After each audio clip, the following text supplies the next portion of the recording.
secara tidak formal, jadi bisa saja ditanyakan kepada saya setiap saat kapan Bapak Ibu sekalian punya waktu.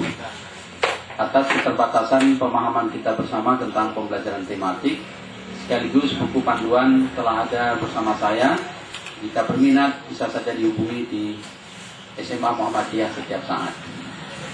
Bapak Ibu yang berbahagia, kita lihat season kedua adalah muatan lokal.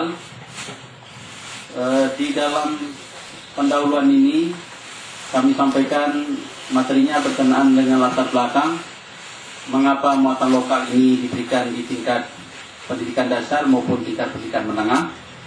Salah satu kaitan dengan otonomi daerah. Kedua adalah perubahan paradigma pendidikan dari sentralisasi ke desentralisasi. Kemudian berikutnya karena multikultural. Dan terakhir adalah mulok, itulah disebut dengan muatan lokal.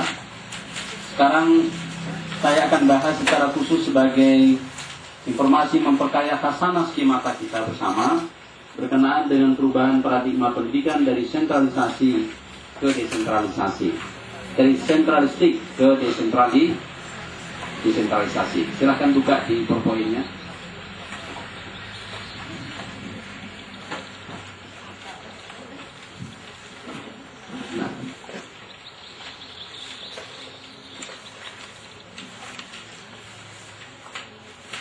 Menyelenggarakan pendidikan, terutama di Nanggo Aceh Darussalam yang baru saja kita merancang sejumlah ketentuan-ketentuan kanun berkenaan dengan pendidikan yang hendak kita selenggarakan. Itu terkait dengan otonomi daerah karena ada pelimpahan kewenangan. Kedua, karena pemerintah telah melakukan perubahan paradigma pendidikan. Kalau dulu kita menggunakan sentralisasi, inilah format lama yang kita sebut dengan di sebelah kiri. Ini format sentralistik. Kemudian pemerintah menyadari dari segala keterbatasan yang telah saya sampaikan ini adalah konsep yang digunakan pemerintah. Mengapa dunia pendidikan Indonesia dulu sakit, dulu menderita, dulu merana, dulu tertinggal, karena kita menggunakan skemata di sebelah kiri ini. Ternyata memang yang kiri-kiri itu tidak baik. Karena Allah berkata, berkanan-kananlah kamu. Pemerintah menyadari benar atas segala keterbatasan dan kekhilafan masa lalu.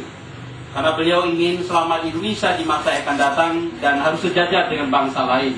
Salah satu yang sangat menentukan adalah bagaimana membangkitkan dunia pendidikan secara berkualitas di mata dunia internasional. Sehingga bangsa ini bisa bersanding dengan bangsa yang lain. Namun demikian, mari kita lihat apa keterbatasan di sebelah kiri ini yang kita sebut dengan kerangka berpikir pemerintah, sehingga dunia pendidikan kita disebut dengan stagnasi.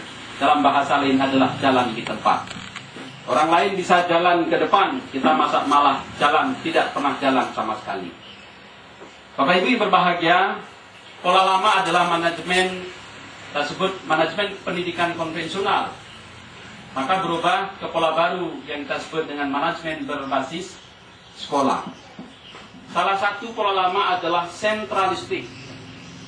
Dulu semua kegiatan pendidikan pusatnya adalah Jakarta. Apa yang dikatakan Jakarta, baik tidak baik, kontekstualisasi atau tidak, Jakarta adalah raja yang sangat mutlak yang harus diikuti oleh semua daerah. Sehingga kalau dulu ada pelajaran yang sedikit aneh, bertentangan dengan tujuan pendidikan nasional pun, itu diterima di seluruh wilayah negara kesatuan Republik Indonesia. Salah satu yang saya katakan, anak dulu dilatih membaca dengan ini kerbau, lalu kerbau Pak Madi gemuk dan besar.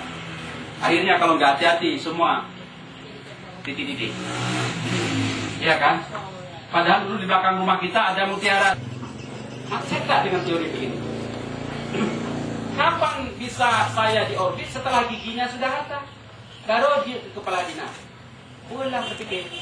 Dan guru Pak, bisa tidak ditingkatkan akselerasi pendidikan? Sini pegang dalam Pak dengan umur sudah tidak produktif.